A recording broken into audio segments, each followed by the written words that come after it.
Hi everybody, welcome to Euromaxx Highlights, a look back at the best of European lifestyle and culture this week. Here's what's coming up. Flamenco Festival. Dance fans the world over flock to southern Spain. Top talents, the winners of this year's Laureus Sports Awards. And Body Beautiful. Meet the 2018 Miss Germany contestants. On a recent trip to Spain, I had the joy of seeing flamenco for the very first time. One thing I was surprised to find out was that the name has no connection to the flamingo bird, but rather it is said to be derived from the Hispanic Arabic word fela mengu, meaning expelled people.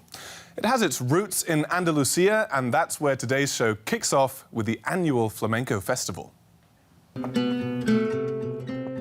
On stage, dancer Lyon conjures up a unique flamenco dream world, taking the audience on a journey into his subconscious.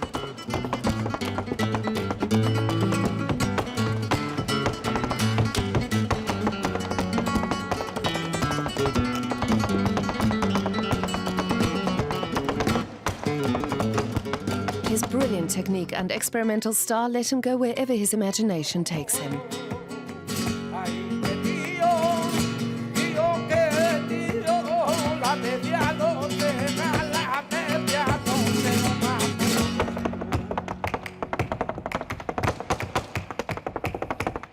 He choreographed his own show called Baile de Autor for the Jerez Flamenco Festival.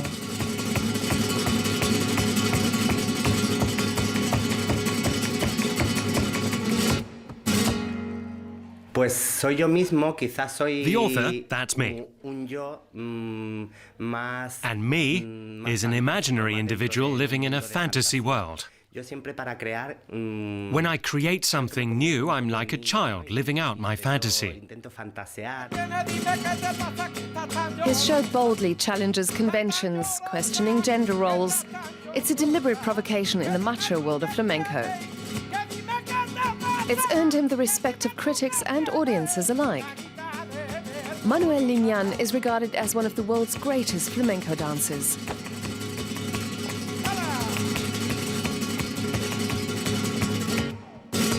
I don't view the awards I've won since starting to perform in dresses as praise for my own accomplishments. Instead, they acknowledge that everyone should express themselves and dance however they want. The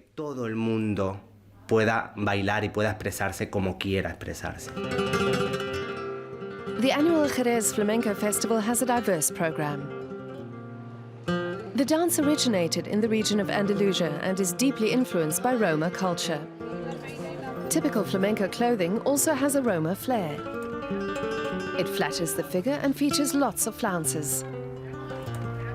Shops selling the traditional garments are popular when the festival is on.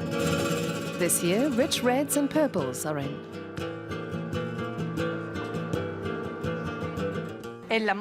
Flamenco styles change every year. Some designs resemble each other.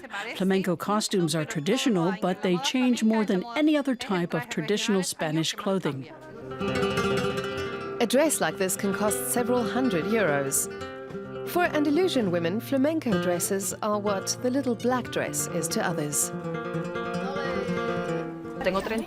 I've had about 30 dresses in my life. It's the same for my mother, and she gave some to me. Even when I was small, I got to put on the dresses, and I'll pass them on to my children too. People from all over the world come to the festival.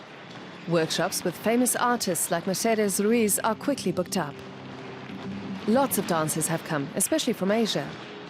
Many are there for the long haul, taking courses during the day, going to concerts at night, and living Andalusian style, flamenco pure and simple. Other dance, like you only have one feeling, always happy.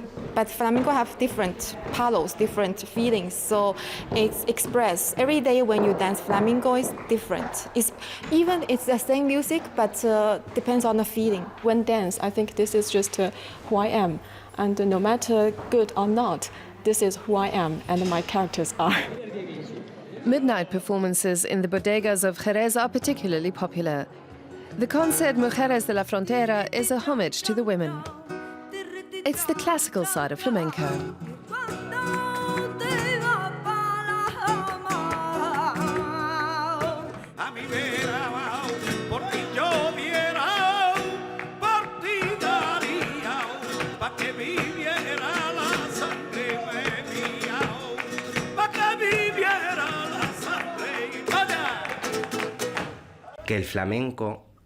Flamenco is a living culture. It just continues to evolve, as it should do. The traditional form of flamenco should progress too, but there are artists who are fighting for real advances, who want to express what moves them right now.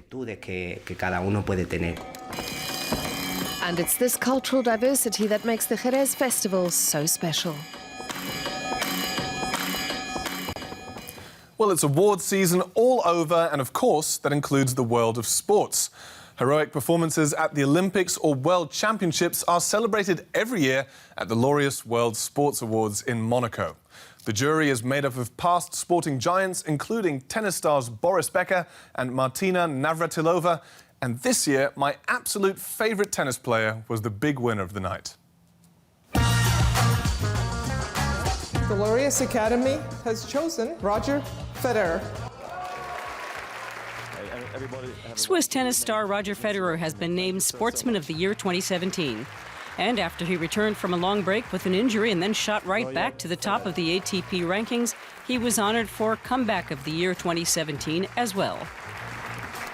I'm totally thrilled. It's an incredible moment in my career, here on the world's biggest sports stage, in front of the Academy with the World Sports Awards. It's really a dream.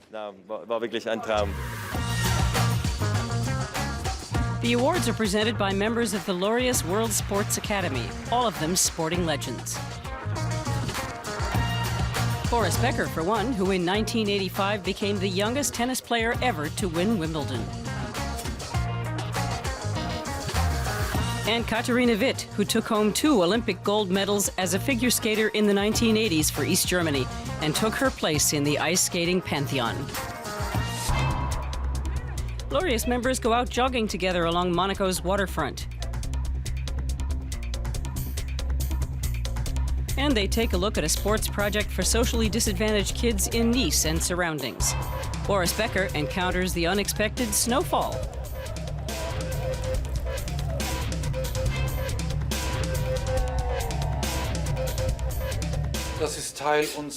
This is part of our job. I think it's our responsibility to give something back. We've not forgotten where we come from. We're from sport, and sport has given us all a chance to do something with our lives. The members of the Laureus Academy are still overwhelmingly men. Something that Nadia Comăneci, the celebrated Romanian gymnast, wants to change. She's hoping to win over Prince Albert of Monaco and his wife Charlene to the cause. I think we're getting to a platform that equality is recognized all over the world. I think that's an amazing time for women to speak out, to earn respect, because I don't think that a woman can do less than a guy can do. At the gala, the women in their creative and imaginative outfits definitely outshine the men.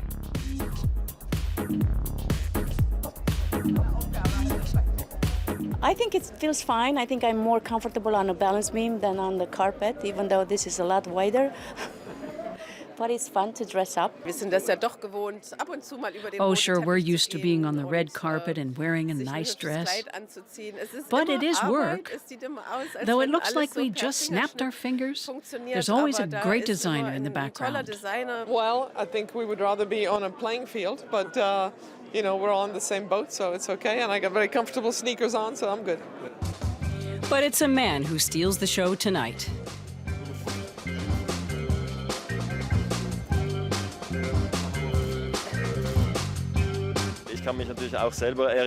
I remember coming to the Laureus the first time. I met famous people and athletes and thought, wow, they're my idols. And then suddenly I too became one of these people. Roger Federer has won a Laureus trophy 6 times already. Another record broken.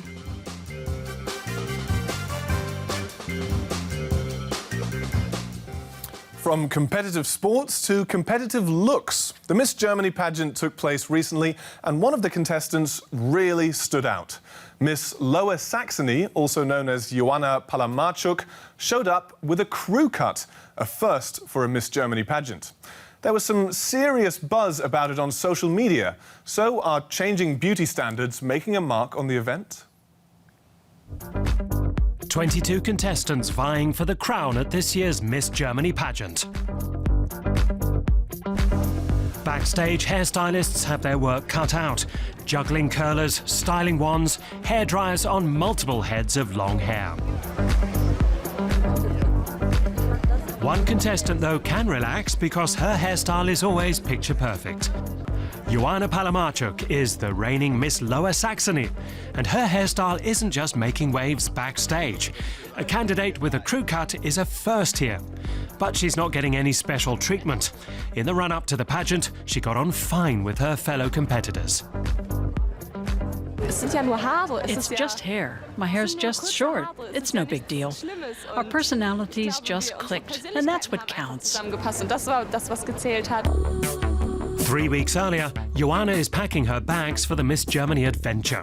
She hasn't been sporting a close crop for long. Recently, she looked like this, but the new look gave her self-esteem a boost. She entered the beauty pageant in her home city of Hanover, but didn't really take it that seriously, and then she won. I wasn't hoping and praying to win or anything. I just took part to try out something new, to gain new experiences, and just have some fun. But the competition awakened her ambition, even though until then she'd been more interested in dance than modelling. Her mentor is Orlando, and his studio is her home away from home. After clinching the Miss Lower Saxony title, Joanna faced a barrage of criticism, even abuse on social media, just because of her hairstyle. She was called ugly, boyish, sickly. But the experience made her stronger. I think it's okay if people have their own opinion. Thanks for sharing. But so what? It's not my problem. It's all good. But like all of her fellow contestants, in the run-up to the pageant, she was on her own. On the Canary island of Fuerteventura, for fitness and media training. And also professional photo sessions. The candidates got everything they could want. And the 17-year-old schoolgirl from Hanover was transformed. The selection for the finalists was just a few minutes away. Joanna's competitors with luscious locks liked her, but did they think she stood a chance? With that short hair, she's something really special. She stands out immediately. You look at all the girls and then, bam, there's Joanna. I think she'll definitely end up in the final. The way she tells her story, that she was bullied and that people said such awful things about her. Well, there's really special personality there. Short hair, long hair, doesn't matter. Whether the judges would see it that way remained to be seen. Here, however, the ideal of beauty seemed to be narrowly defined. Facial proportions are important, what's called the golden mean. The eyes have to be the right distance apart and the angle of the nose and chin at about 110 degrees. Bra cup size B, maximum C, with no cellulite. The schoolgirl from Hanover looked stunning in her evening gown, even with her short hair.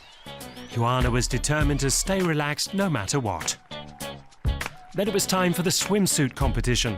She already had to accept disappointment on the first evening when she failed to be selected for the group of finalists.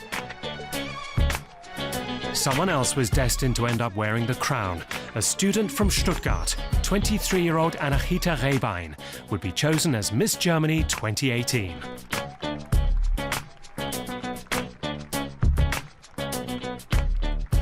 This will probably open lots of doors for me. I've already met so many people in just the last 3 weeks whom I would never have met otherwise. I've had so many experiences that otherwise simply wouldn't have been possible. Backstage, Joanna was overcome with emotion too. The tears were flowing because many congratulated her for her poise and courage. Of course, on Monday I'll be back in school, back to everyday life. But right now, I can do what I like, what I enjoy, and I'll just see where life takes me. Ich schaue einfach, wo mich der Weg hinführt. Miss Germany 2018 already has a schedule for the coming year. And besides, wearing the crown with short hair would have been quite a feat. After all, what would the stylists have to pin it to? Now let's visit a beautiful home in France. Patrick and Laurence Chavannes have created quite a remarkable living space in Lyon, where every single room has its own unique theme. They've done it by using custom wallpaper that they design and sell themselves. Their product, as they put it, can turn your walls into an artistic expression. Life in Lyon's old town is traditionally slow-paced. Most of the buildings have been here for centuries. Patrick Chavannes' home is hidden behind this wall. Bonjour. Hello and welcome to Lyon. I'm glad to welcome you to my home. Please join me. In the 19th century, the building was an artist's studio. It's still full of art today. Vous voyez donc ces éléments de décoration, c'est notre métier. We created all the decorative elements. That's our job. Donc on habille les murs avec We cover the walls with a birch forest that lends a certain personality. une personnalité habillée avec des We create and make wallpaper that we then coordinate to fit. que nous créons et fabriquons. The living room is reminiscent of life in a forest. There are shades of green, trees and other forest motifs. Patrick and his wife Laurence make wallpaper that is far from traditional. Contrairement à un papier peint, As opposed to wallpaper that is printed industrially with repetitive motifs, we've revisited the mural panorama that was somewhat famous in the 19th century. It depicted grand scenes that were traditionally engraved by hand. Today, a digital tool gives us more freedom. The idea is to tell a story. Patrick Chavannes always tests new ideas in his home, where he has lived for 20 years now. The house is 150 square meters and each room has a different theme. This one was inspired by France's presence in India.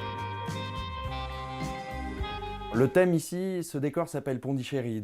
This is the Pondichéry room, named after the Indian trading post, with features such as the Bengal tiger and peacocks. His favorite place is actually the garden, with its real-life nature and views of the city.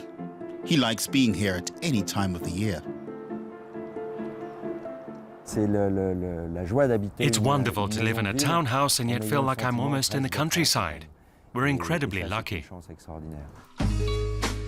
Anything goes in Patrick Chavannes' house as long as it isn't boring. And to those who might say the interior design is a bit overwhelming, he says that this is exactly its charm.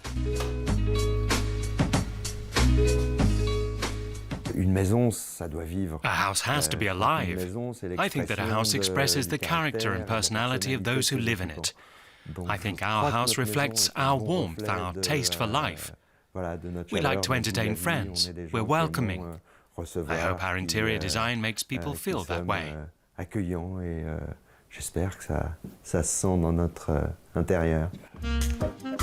This is a home that forms a unique oasis in the middle of town, and one that is packed full of inspiration.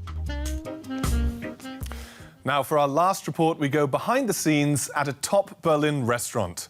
The German capital boasts a fantastic variety of restaurants cooking up delicacies from all over the world. But what's sometimes lost along the way is the local cuisine. Today, we're visiting Berliner Alexander Koppe. He's head chef at the Michelin-starred Sky Kitchen and shows us how to make one of their signature dishes.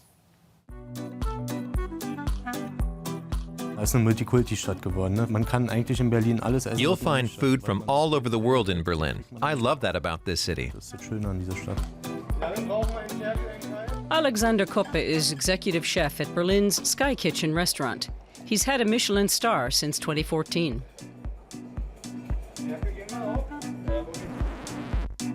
He was born in communist East Berlin in 1981. After leaving school, he trained as a chef.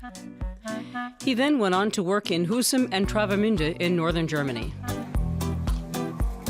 But Berlin has remained his great love. He clearly recalls the fall of the Berlin Wall in 1989. I was about 7 when the wall fell. The best thing for me was the government's 100 Deutschmark welcome money. I went over to West Berlin and bought a chocolate Kinder egg. A lot has happened since then. The buildings are completely restored. 5 years on, you could still see the difference between East and West, but that's no longer the case. It's really only the older generation who still refer to East and West Berlin. Sky Kitchen is located on the 12th floor of a hotel in the district of Lichtenberg, not far from the Landsberger Allee train station. In the past, this area was shunned by many Berliners and considered unattractive. But now it's growing in popularity. Many families in particular are moving here because the rents are still affordable.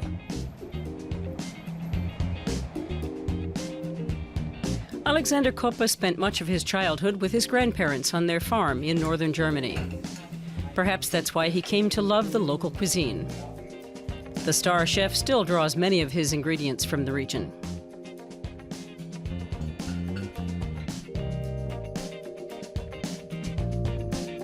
Visitors to Sky Kitchen can choose from 3 to 11-course menus and taste dishes that surprise not only the palate, but the eye.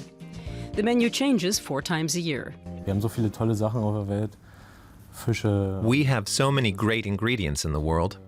Fish, seafood, crustaceans, and you can make such fantastic dishes with them. That's the great thing for a chef. You can try out new things, bring a fresh, modern twist to regional cuisine. You can transform it all a bit. I think that's great, and that's what makes my job so appealing.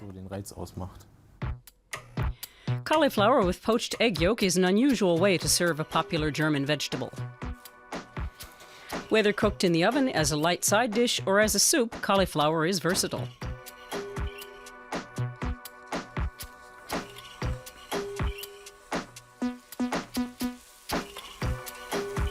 Alexander Koppe serves up a modern dish in which he purees the cauliflower.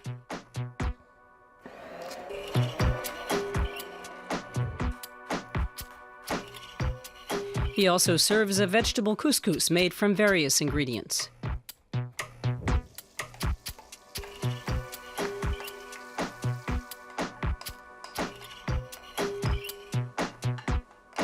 Traditional German cuisine is hearty and often includes a lot of meat. The star chef would like to change that, so he offers a rich variety of vegetarian meals on his menu, as well as meat dishes.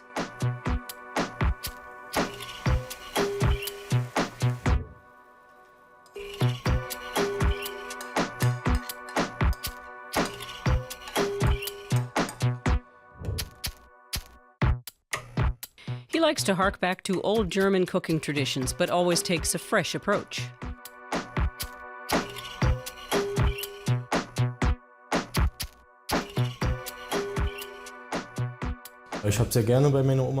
I was very fond of eating at my grandmother's. She cooked very down-to-earth food, especially cauliflower, with breadcrumbs, nut butter, with mashed potatoes and roast pork. That style influenced the kind of food young people grew to like, and now I'm just trying to make that a little more modern. Like the cuisine, the restaurant's interior design also combines old and new. Some accessories and furniture came from flea markets and are originals from communist East Germany. The restaurant can seat up to 55 guests and offers a unique panoramic view of Berlin.